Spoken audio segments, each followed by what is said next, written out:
Hi mga mahal, ang ating topic ngayon na tinatanong ni Luna.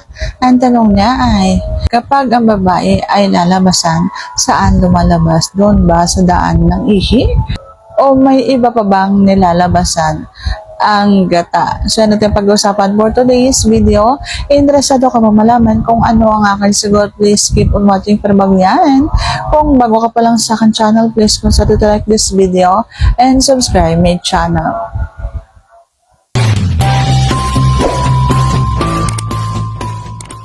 Alam nyo ba, ang ihi ay hindi talaga dumadaan doon sa mismong butas na pinapasukan ng tinin nyo?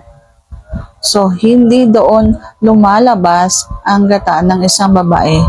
Kung saan pumapasok ang tinin nyo, doon lumalabas ang gata ng isang babae.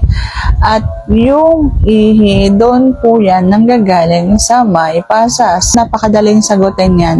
At sana nasagot ko ng tama ngayon tanong. And if you like this video, please consider to like this video and subscribe my channel. Thank you for watching. See you on my next vlog.